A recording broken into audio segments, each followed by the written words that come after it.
you guys. This is Nina. Welcome back. Like, share, and subscribe. And thank you to everybody that's been finding my channel. Hit the notification bell. I'm just going to get straight into this topic. For some reason, Aaliyah is trending tonight. And as I went through some of the reasons why she was trending, I noticed that there was a lot of victim shaming, making it seem as if, when she married R. Kelly when she was like 15, that for some reason it was her fault. And not only that, the continuance of people that were around her at the time in the 90s that really seemed to turn and look away from the situation. And I'm going to just come out and say, I think this is pretty sick. For some people, for some reason, people are still defending R. Kelly as if he did absolutely nothing wrong. Chuck D did come out earlier, and it seemed like he was trying to have a discussion about what punishment would be fair for R. Kelly, and people are like scratching their heads, like, dude, what are you talking about? What about the victims? And not only Aaliyah, but what about the other women and the young men that came forward and said that, they had experiences with him too. Now, this is actually an article from, I believe this was the Washington Post, and this is actually talking about her uncle Hankerson. And I'm just going to go through this a little bit. So her uncle said that karma is finally catching up to R. Kelly. And this is coming from the uncle of the late singer. And he said that one day after the crooner was convicted of his abuse that he'd been doing for decades. And he said, I think you got to pay the price for what you've done. He's had too many second chances, said the producer Barry Hankerson, who introduced his niece to the R&B star when she was 12, before the pair illegally wed. He's going to get whatever he got coming. Now, again, some people are saying that several family members were at least semi-aware of what was going on. A lot of people are speaking out about this because they basically said her uncle kind of knew what was going on, allegedly, and turned an eye to it. And also, this information has been swimming around for the longest.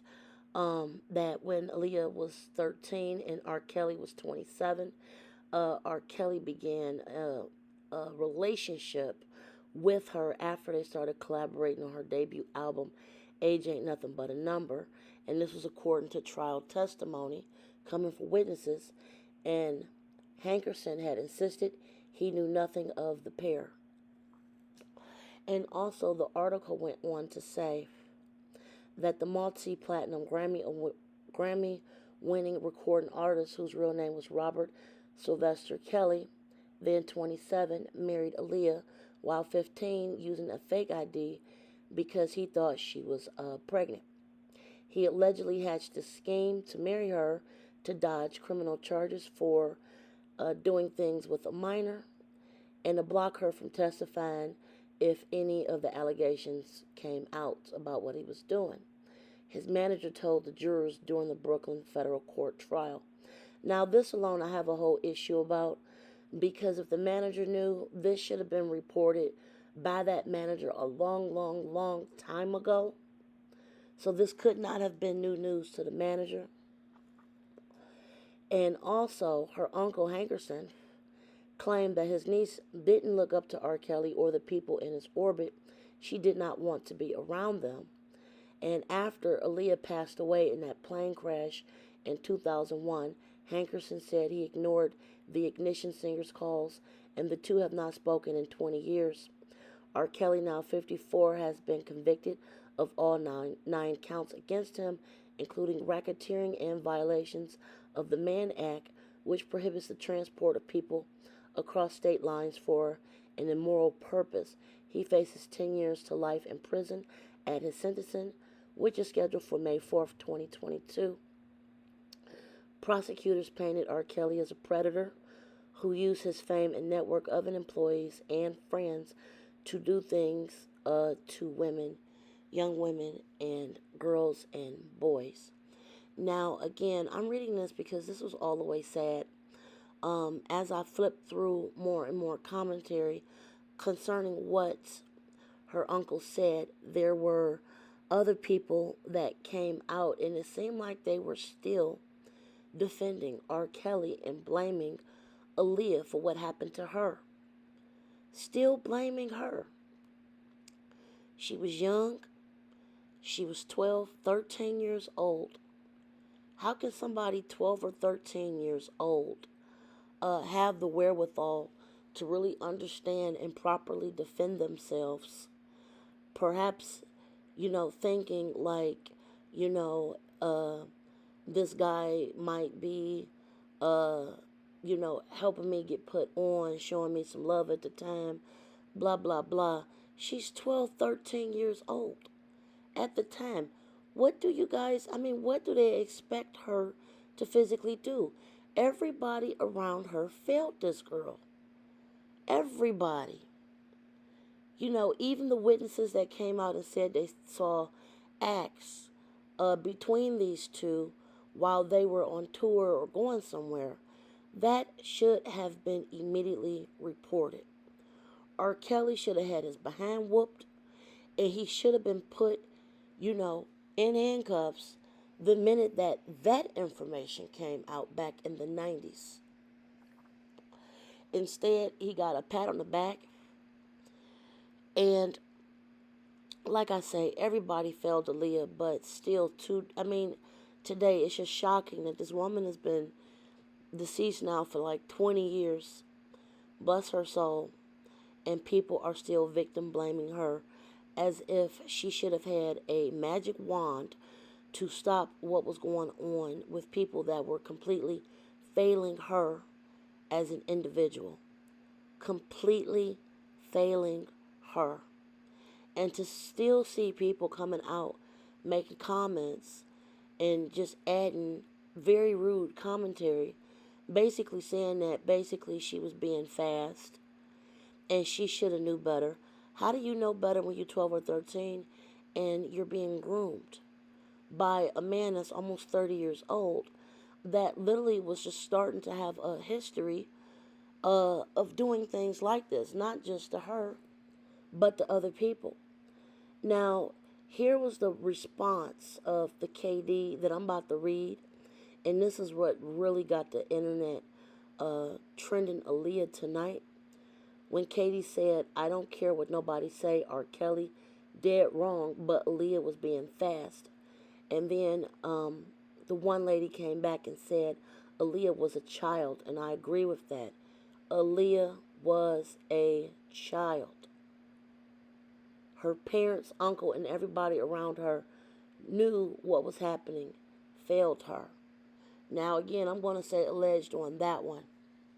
But to see so many people coming out to defend R. Kelly and basically saying, oh, now he's been found guilty, so, maybe serving a year will do him justice. Well, no, because, once you have a life like this, he's been doing this for so long, not just with one, two, three, or four people. R. Kelly has been doing this for a long time. And I'm not even going to say alleged on that because he was just convicted of it. So it is true. True. They failed Aaliyah and they failed every other young woman that, stood up in that seat and shared their stories, graphic stories about being locked in closets, not being fed, abused on video. People around R. Kelly that were just literally there to keep everything in order and quiet. Those are the people that also failed. Not only Aaliyah, but other women. And had some of these people that, saw the things happening to Aaliyah back in the 90s would have spoken up, it could have potentially saved other young black women and men that went through this because they were dealing with R. Kelly. Also, I do believe that people that lended their own support in helping him do this, needs to be charged also. Now, I don't know if they were not charged, if maybe the prosecutor said, okay, if you speak up against R. Kelly at the trial, will not charge you, or I forgot what the correct terminology for it is when a witness speak up in order to not get charged with violations that they might have partaken in. But I do believe that for so many people, it was a little bit too late. It was even a little bit too late for Aaliyah. And sadly enough, she did not live long enough to see that there has been some sort of justice for her. Having to be 15 years old and be married to this guy, forced to be around this guy for several months, you know, I'm just appalled. And for people to come out and, blame the victim is even more disgusting. It has to stop. And just to conclude this video, I am going to say this. If you're in an abusive relationship, please speak out, say something, get help, get out of the situation. Somehow get out of it. For the other young ladies that had to speak up because of what they were going through, God bless you. I'm really hoping that, you can find some solace in knowing that R. Kelly will be going away. And he has been convicted of these charges. And I think that this is a little bit more than just a Me Too movement. This has to be a movement to say that collectively we would no longer allow for our babies to be violated in such grotesque manners, and to continue to, turn our backs on the situation, to enable people and to allow these circumstances to keep going on. If we can honor Aaliyah's memory and just perhaps look a little bit more into situations like this when we hear about it, instead of letting decades go by before they are actually thoroughly investigated, perhaps that can be something we can do to honor Aaliyah's memory. So, like I said, R. Kelly is going to be sentenced May 4th. He's also facing charges in, I believe, Minnesota, and there's another state, I believe Illinois.